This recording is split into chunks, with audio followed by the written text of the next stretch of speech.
Baiklah, bismillahirrahmanirrahim. Assalamualaikum warahmatullahi wabarakatuh. Saya Azra Wifala Marahap akan melakukan presentasi tugas CLS dengan judul Current Management, Hypertensive Crisis, dan Metabolic Ketoacidosis.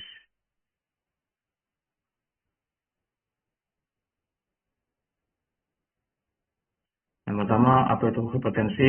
Hipertensi itu datang dengan definisi adalah keadaan di mana sistolik, tekanan sistolik di atas 140 mm raksa dan juga distolik di atas 90 mm raksa. Ini berdasarkan American College of Cardiology atau American Heart Association Hypertensive Guideline. Ya, seperti bisa ditengok pada tabel berikut yang terklasifikasi berdasarkan nilai normal, hipertensi, stage 1 hipertensi, dan stage 2 hipertensi. Lalu hipertensi krisis, jadi berdasarkan JNC7, hipertensi krisis datang dengan keadaan sistolik atau tekanan sistolik meningkat sampai ke angka 180 mm raksa dan juga distolik pada angka 110 mm air raksa. Kemudian dan juga bisa dilihat pada keadaan normalnya di mana ketika tekanan darah itu pada hipertensi itu seperti datang secara tiba-tiba kepada pasien yang dalam kondisi normotensif, dan biasanya itu awal mulanya itu terjadi di angka 100 per 110 dBp. Lalu yang kemudian berdasarkan CNC 2003 ini juga bereferensi kepada keparahan riwayat hipertensi sebelumnya. Hipertensi sendiri terklasifikasi menjadi dua, yaitu hipertensi emergensi dan hipertensi urgensi. Secara epidemiologi, 1% of all hypertensive patients will have an episode of hypertensive crisis in their lifetime. Jadi ada 1% riwayat pasien hipertensif atau kejadian hipertensi dalam sepanjang hidupnya. 3.2% of all patients presenting to the emergency department are cases of hypertensive crisis. Jadi 3,2% itu terjadi atau hadir dengan keadaan hipertensi emergensi. Untuk rasionya perempuan dan pria dan perempuan adalah 2:1. Jadi kejadian 1 tahun itu selama 1 tahun tingkat survival atau tingkat ketahanannya yang secara kuat di pasien itu berkisar 90%, dan untuk 5 tahun survival rate-nya itu di persentase 74%, yang terjadi biasanya di kalangan orang yang berkulit hitam daripada orang berkulit putih. Lalu apa aja risk factor-nya? Yang pertama, yang paling utama itu adalah chronic hypertensi with acute exacerbation resulting medication non-compliance, undiagnosed hipertensi, hipertensi yang terdiagnosa 8%-nya krisis emergency, emergency surgery in poorly controlled hypertensive, jadi adanya bedah emergensi yang tidak terkontrol dengan riwayat hipertensinya, systemic illness with renal involvement, SLE, scleroderma, HUS, PTP, casing disease, dan pyonochromatositoma. Lalu ada autonomic hyperactivity in spinal cord or head injury, in quadriplegic autonomic hyperflexia with stimulation of nerve below the spinal cord injury, cerebrovascular accident, extensive brain injury, children receiving high dose cephalosporin for allogenic bone marrow transplantation. Jadi pada anak-anak yang menerima dosis tinggi cephalosporin sebagai allogenik terhadap transplantasi sulung tulang.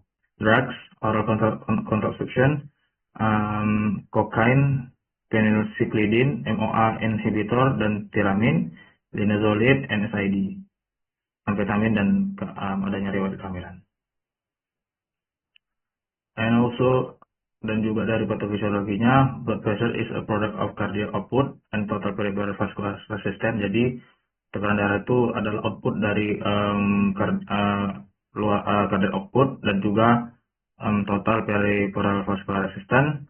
Total peripheral vascular resistance is influenced by neurohormonal and vasoactive substance. Jadi si peripheral vascular resistance itu didasari atau dipengaruhi oleh neurohormonal dan juga vasoaktif substan.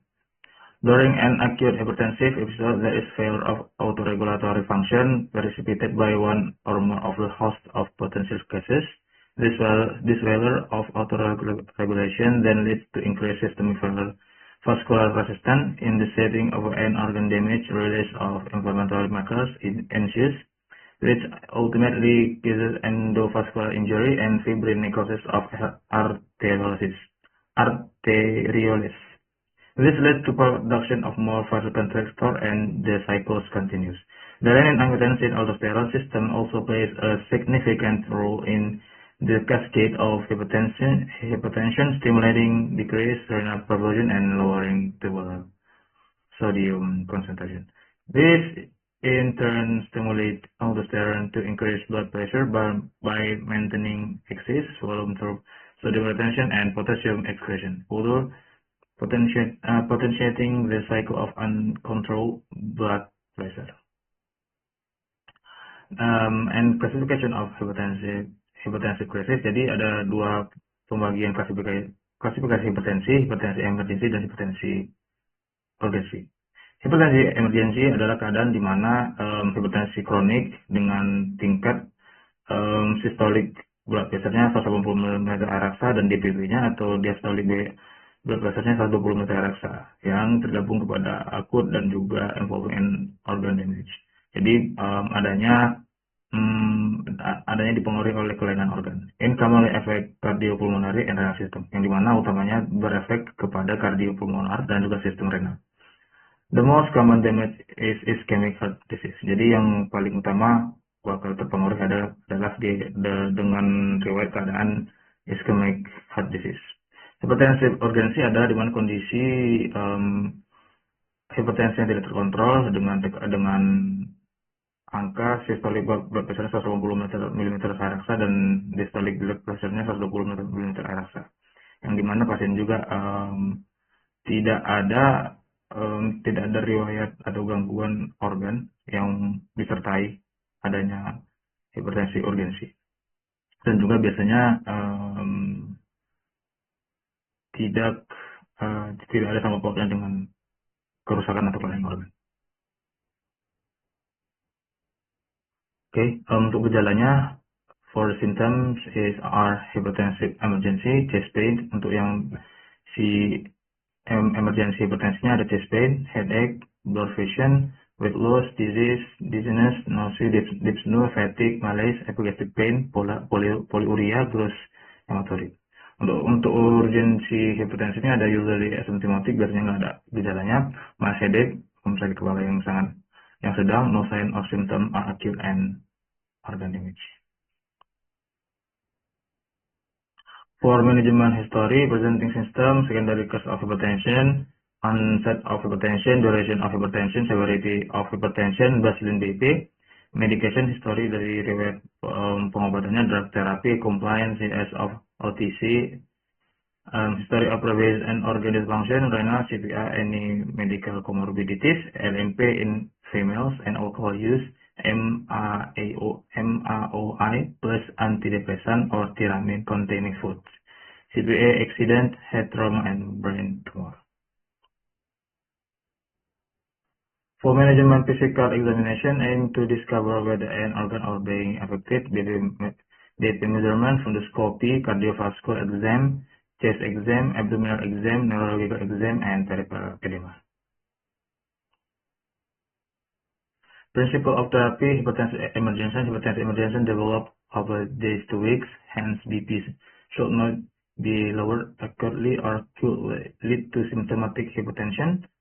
After the presence of an organ damage, according to the recommended guidelines, use rapid onset oral antihypertensive for gradual short-term reduction over a period of 24 till 58 hours while patient is being monitored for hypertension-related organ damage. GOC, clonidine, labetalol, captopril. Once the short-term may have adequate lower BP, transition to long-term again to prevent rebound hypertension and monitor for the extra 24 4 hours during transition period or observational setting. Discharge with follow-up schedule in 1 till 2 days. Care up patient education and medication adherence with low salt diet to prevent reoccurrence. Principle of treatment: hypertension emergency treatment must be individual by patient need. 3 patients is not the number. All patients must be admitted to the hospital emergency, probably ICU, for continuous monitoring of BP. Target organ damage and parenteral drug administration. Give medication parentally. While giving medication, continuously monitor for evidence and hypoperfusion, yawning, nausea, hyperventilation, chest pain. Monitor for resolution of symptoms of organ damage. Volume expansion may be needed in evidence of volume depletion. Ensure no volume overload. With IV saline, which help suppress saline secretion and prevent hypotension with the use of vasodilator therapy. For adults with a compelling condition, i.e. aortic section, severe for preeclampsia, pneumochromatositoma, crisis, lower BP to below 140 mm Ayraxa. For adults without a compelling condition, lower BP by max 25% in the first hour, then if clinically stable, lower to 160 per 100 till 110 mm Ayraxa. In the 2 till 6 hours, then the normal in 24 till 48 hours. Medication used in hypertensive emergency. For the first is beta blocker, vasodilator, calcium channel blocker, and others. Okay, we next to the metabolic ketoacidosis. Normally, total body need of energy or ATP is made by various food: carbohydrate, glucose, fatty acid, protein, and amino acid. Ketone bodies normally negligible. In a normal well-fed person, ketone body concentration is only less 1 milligram per deciliter. In prolonged starvation, its concentration may increase up to the 100 milligram per deciliter. What is a ketoacidosis? Ketoacidosis increased acidity of the blood due to presence of high concentration of the ketone body. While ketosis, high level of ketone body than normal in blood, ketonemia in urine.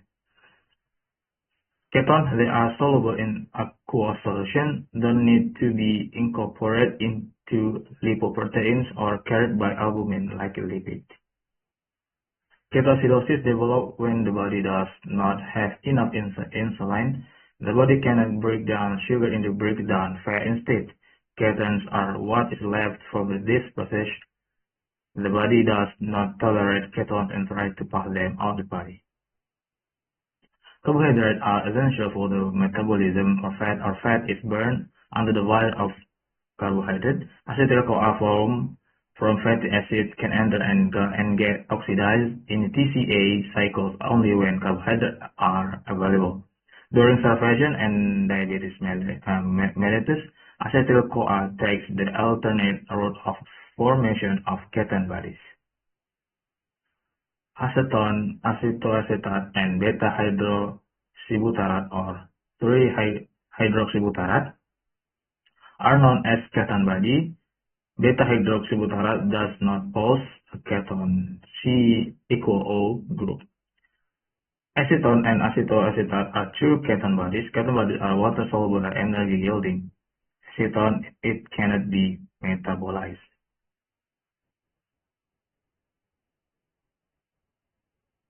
Why ketone bodies synthesized by the liver? The production and export of the ketone body from the liver to extrahepatic tissue will contain oxidation of fatty acid in the liver when acetyl-CoA is not being oxidized in the citric acid cycle. Liver cannot utilize ketone body as a will because cannot reconvert acetoacetate to acetyl-CoA. In extrahepatic tissue, acetoacetate is activated to acetoacetyl-CoA by succinyl-CoA acetoacetyl-CoA transferase, which transferred CoR portion from succinyl-CoA to acetoacetate to form acetoacetyl-CoA.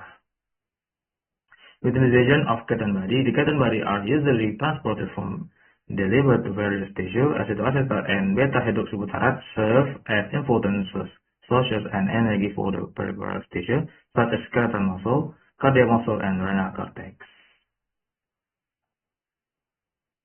Types of ketoacidosis. First, fasting ketoacidosis, ketotic hypoglycemia. Ketosis occurs in starvation due to depletion of available carbohydrate coupled with the mobilization of free fatty acids. And there is starvation, glycogenolysis, and gluconeogenesis increase leads to 1. Depletion of the citric acid cycle intermediate, dividing acetyl-CoA to ketone body protection. 2. Low secretion of insulin, increasing ketone synthesis. B. There is starvation, lipolysis increasing, and lipogenesis decrease due to decreased insulin secretion, increased glucagon excretion, fatty acid used to produce ketone body, source of energy. C. Brain may tolerate ketotic hypoglycemia better than insulin-induced hypoglycemia because in ketotic hypoglycemia, brain adapts to ketone body metabolism, while in insulin-induced hypoglycemia, ketone concentration are low. Diabetic ketoacidosis (DKA). 1. Insulin deficiency, increased lipolysis, and therefore free fatty acid delivery to the liver. Glucagon stimulates the adipose tissue to release fatty acid stored in the triglyceride.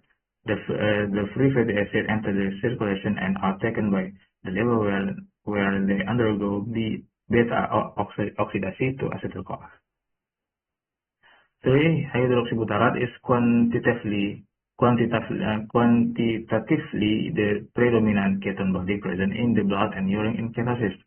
Uncontrolled DM extrahepatic tissue cannot take out glucose efficiently from the blood as a fuel, so that patient becomes hyperglycemic as a result of lack of insulin and because of increased gluconeogenesis.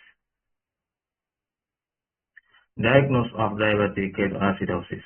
Tests of the blood sugar and acidity level are the first step of a diagnosis. Testing for the ketones in a sample of urine is also done. Other test is a basic blood panel, including potassium and sodium, to assess metabolic function. Symptoms of diabetic ketoacidosis include frequent urination, osmotic diuresis, extreme thirst or dehydration, high blood sugar levels, insulin deficiency, high level of ketone in the urine. And the last is the treatment. For the first is correction of hypoglycemia with insulin, correction of the fluid loss with intravenous fluid, correction of electrolyte disturbance, particularly potassium loss, and the last 4, the correction of the acid-base balance. Maybe just it from me. Mungkin itu yang bisa saya sampaikan terkait care management hepatitis crisis and metabolic ketoacidosis. Billahi fi sabilillah, Assalamualaikum warahmatullahi wabarakatuh.